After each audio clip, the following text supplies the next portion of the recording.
Hello friends, Times of BEd classes में आपका स्वागत है। बीएड एंट्रेंस में हम हिंदी सब्जेक्ट को पढ़ रहे थे। अभी तक हम विशेषण पढ़ चुके हैं और क्रिया पढ़ना है हमको। ऑब्जेक्टिव तभी सॉल्व होता है जब हम पहले उसके बारे में सब्जेक्ट पढ़े रहते हैं, तो आराम से हम लोग ऑब्जेक्टिव सॉल्व कर लेते हैं। यदि आप मेरे चैनल पर नए हैं तो चैनल को सब्सक्राइब करना मत भूलिएगा और आगे की सीरीज़ में हमारे साथ बने रहिए। क्रिया देखेंगे, क्रिया क्या होता है। परिभाषा क्या है क्रिया की? वर्ब की। क्रिया मतलब होता है करना, ठीक है।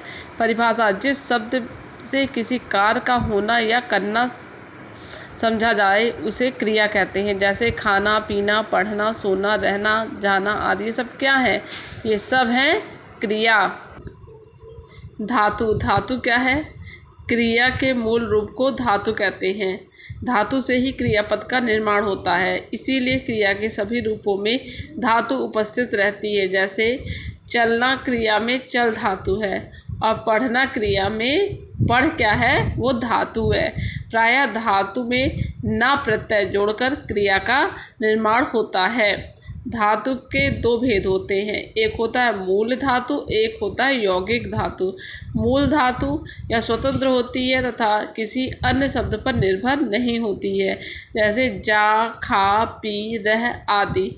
और यौगिक धातु जो होती है, यौगिक धातु मूल धातु में प्रत्यय लगाकर कई धातुओं को संयुक्त करके अथवा संज्ञा और विशेषण में प्रत्यय लगाकर बनाई जाती है। इसलिए यौगिक धातु कितने प्रकार की होती है? यौगिक धातु 3 प्रकार की होती है। आगे हमें समझ में आ जाएगा यौगिक धातु का क्या मतलब है। मूल धातु आपको समझ में आ गया, जैसे ये स्वतंत्र होती है और अन्य शब्द पर निर्भर नहीं करती, जैसे जा या खा, पी, रह। सीधे क्लियर हो जा रहा है कि इसका मतलब क्या है। और यौगिक धातु किसी से जुड़ी रहती है, जैसे प्रेरणार्थक धातु। जैसे उठना है तो उठना का प्रेरणार्थक धातु उठाना, उठवाना। करना का कराना या करवाना। देना, दिलाना या दिलवाना। सोना, सुलाना या सुलवाना। पीना, पिलाना या पिलवाना। आपको समझ में आ गया होगा। प्रेरणार्थक क्रिया। फिर है यौगिक क्रिया क्या होती है? तो 2 या 2 से अधिक धातुओं के संयोग से यौगिक क्रिया बनती है। जैसे रोना, धोना क्या हो गया? क्रिया हो गया, यौगिक क्रिया, ठीक है। उठना, बैठना, चलना, फिरना, खा लेना, उठ बैठना, उठ जाना, नाम धातु। आगे तीसरा है संज्ञा या विशेषण से बनने वाली धातु को नाम धातु कहते हैं। संज्ञा या विशेषण से बनने वाली। गाली से गरियाना, लात से लतियाना, बात से बतियाना, ये सब क्या है? नाम धातु है। क्रिया के भेद, इसको मोस्ट इम्पॉर्टेंट है क्रिया के भेद। रचना की दृष्टि से क्रिया के 2 भेद होते, एक है सकर्मक क्रिया और दूसरी कौन सी क्रिया है? अकर्मक क्रिया।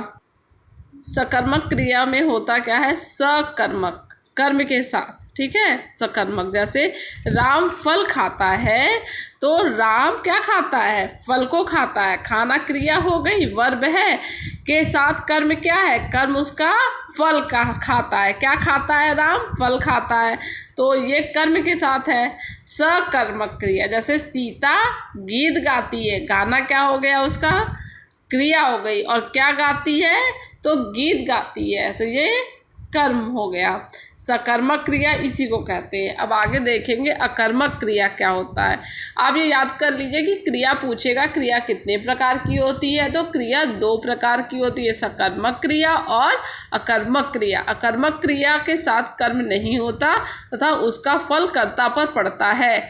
जैसे राधा रोती है तो बस रोना दिया है ना, रोती है, तो ये क्रिया है, लेकिन कर्म का क्या है? अभाव है। मोहन हंसता है, हंसना क्या है? क्रिया है, कर्म का अभाव है।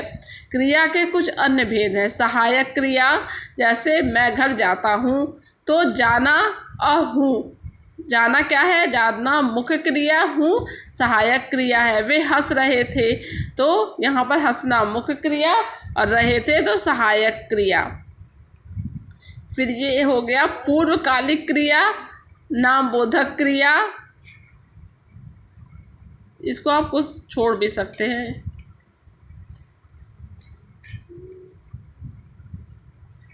द्विकर्मक क्रिया क्या होती है? जहाँ पे दो कर्म हो, द्विकर्मक। जैसे अध्यापक ने छात्रों को हिंदी पढ़ाई, तो अध्यापक ने पढ़ाई हिंदी ना, हिंदी क्या हो गया? क्रिया। छात्रों और हिंदी क्या हो गया? कर्म हो गया। जैसे है श्याम को थप्पड़ मार दिया, तो मारना क्रिया हो गई, और दो कर्म कौन गए? राम को मारा, क्या मारा? थप्पड़ मारा, तो ये हो गया कर्म। इसी तरह संयुक्त क्रिया है, वह खाने लगा, मुझे पढ़ने दो, वह पेड़ से कूद पड़ा, मैंने किताब पढ़ ली, वह खेलती कूदती रही, वह आते जाते रहे। ये सब क्या है? संयुक्त क्रिया है। जितना हम पढ़ें उतने क्रिया से हमारे क्वेश्चन सॉल्व हो जाएंगे। अब हम अव्यय देखते हैं, अव्यय क्या होते हैं। तो परिभाषा थोड़ी सी देख लेंगे, क्योंकि परिभाषा में ज़रूर देखना चाहिए। किसी भी की परिभाषा देखेंगे तो एक बार हमें नहीं भी क्वेश्चन आता रहेगा तो उस क्वेश्चन को हम सॉल्व कर सकते हैं, यदि हम उसके बारे में जानते रहेंगे। परिभाषा क्या है? ऐसे शब्द जिनमें लिंग, वचन, पुरुष, कारक आदि के कारण कोई विकार नहीं आता है, उन्हें अव्यय कहते हैं। जैसे ये नहीं कि हम लिंग बदल रहा है, स्त्रीलिंग है, पुल्लिंग लिंग है, वचन एक वचन है कि दो वचन है, पुरुष कारक, इसमें इस सब का कोई विकार नहीं होता। जैसे ये शब्द सदैव अपरिवर्तित, अविकारी अव्यय रहते हैं। इनका मूल रूप क्या होता है? हमेशा स्थिर, कांस्टेंट रहता है, कभी बदलता नहीं है। जैसे आज, आज हुआ ना, इसको कब बदला जा सकता है? नहीं बदला जा सकता है।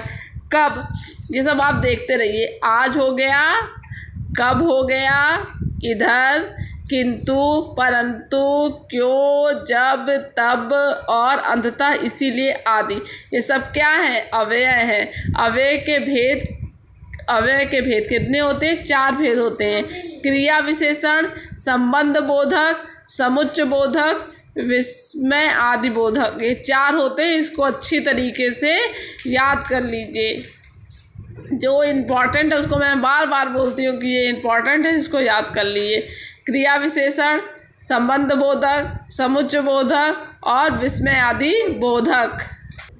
क्रिया विशेषण देखिए, जो शब्द क्रिया की विशेषता बतलाते हैं उन्हें क्रिया विशेषण कहा जाता है। अर्थ के आधार पर क्रिया विशेषण 4 प्रकार के होते हैं। जैसे स्थानवाचक, ठीक है, स्थितिवाचक, दिशावाचक। स्थितिवाचक जैसे जहाँ, वहाँ, भीतर, बाहर। दिशावाचक इधर, उधर, दाएं, बाएं। ये सब क्या है? क्रिया विशेषण। जो शब्द क्रिया की विशेषता बतलाते हैं उन्हें क्रिया विशेषण कहते हैं। कालवाचक, समयवाचक, आज, कल, अभी, तुरंत।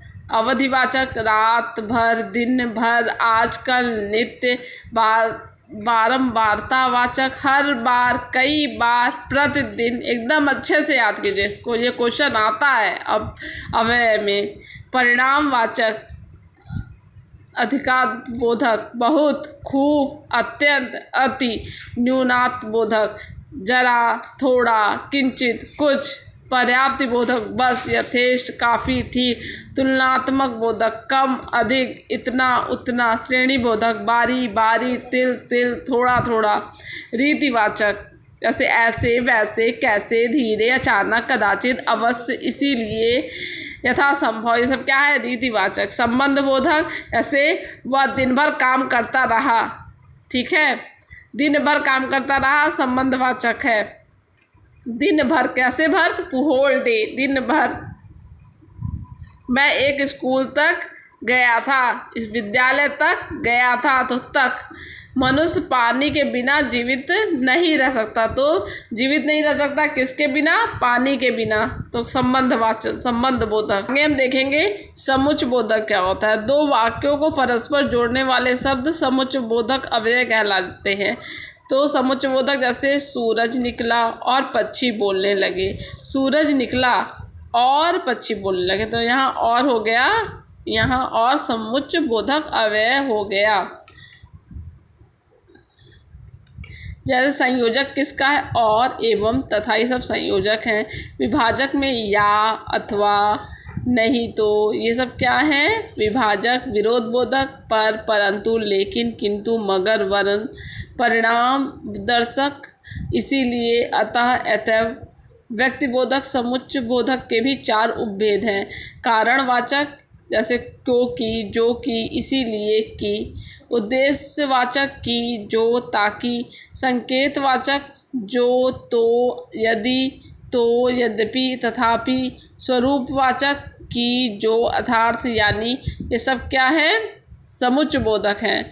और फिर है विस्मयादि बोधक। जैसे विस्मय से आप समझ गए होंगे, जैसे हाय, वह चल बसा, हाय से आप समझ रहे हैं। हर्ष बोधक जैसे वाह, आ, धन, साबस, ये सब क्या है? हर्ष बोधक। तो ये विस्मय आदि बोधक है। शोक बोधक, आश्चर्य बोधक, ए, क्या, ओ, इस सबको आप देख लीजिए तो समझ में आ जाएगा ये सब क्या है? अव्यय हैं। विस्मयादि बोधक आ सकता है कि ये क्या है, तो विस्मयादि बोधक है। कौन सा? समुच्चय बोधक है, तो ये पूछ सकते हैं ये कौन सा है, तो समुच्चय बोधक है, इसलिए उसके नाम के साथ भी आपको याद करना है। ये कैसा है? संबंध बोधक है। परिणामवाचक हो गया, कालवाचक हो गया, स्थानवाचक हो गया, यानी क्रिया विशेषण, संबंध बोधक, समुच्चय बोधक और विस्मयादि बोधक। ये चारों के आप क्या कर लीजिए, चारों के एग्जाम्पल वाइज आप इसको नाम याद कीजिए। क्रिया विशेषण, संबंध बोधक, समुच्चय बोधक और विस्मयादि आदि बोधक, इसको आप कंप्लीट कर लीजिए। जैसे यहाँ पर अव्यय का पद पर, जैसे वह धीरे धीरे चलता है, तो धीरे धीरे अव्यय क्रिया विशेषण रीतिवाचक क्रिया चलता की विशेषता बताने वाला है। अव्यय का पद परिचय, वाक्य में अव्यय का पद परिचय देने के लिए अव्यय, उसका भेद, उसका संबंध रखने वाला पद, इतनी बातों का उल्लेख करना चाहिए। आप इसके साथ इसके क्वेश्चन सॉल्व करिए। आपके पास कोई बुक हो, बीएड एंट्रेंस टेस्ट की कोई बुक है, आप उससे सॉल्व कीजिए। ल्यूसेंट की बुक हो हिंदी की, उससे सॉल्व कीजिए, तो आपको पता चलेगा क्वेश्चन कैसे आते हैं। और लास्ट ईयर के जो आपके पास मिले हों प्रीवियस ईयर के क्वेश्चन पेपर, उसे सॉल्व करके देखिए क्वेश्चन कैसे आते हैं और उसको सॉल्व कीजिए। आगे हम क्वेश्चन सॉल्व करेंगे अपनी सीरीज़ में, और इसके साथ आप बने रहिएगा और चैनल को सब्सक्राइब करना मत भूलिएगा। हम जल्दी फिर मिलते हैं कुछ इंपॉर्टेंट क्वेश्चन के साथ। Thank you.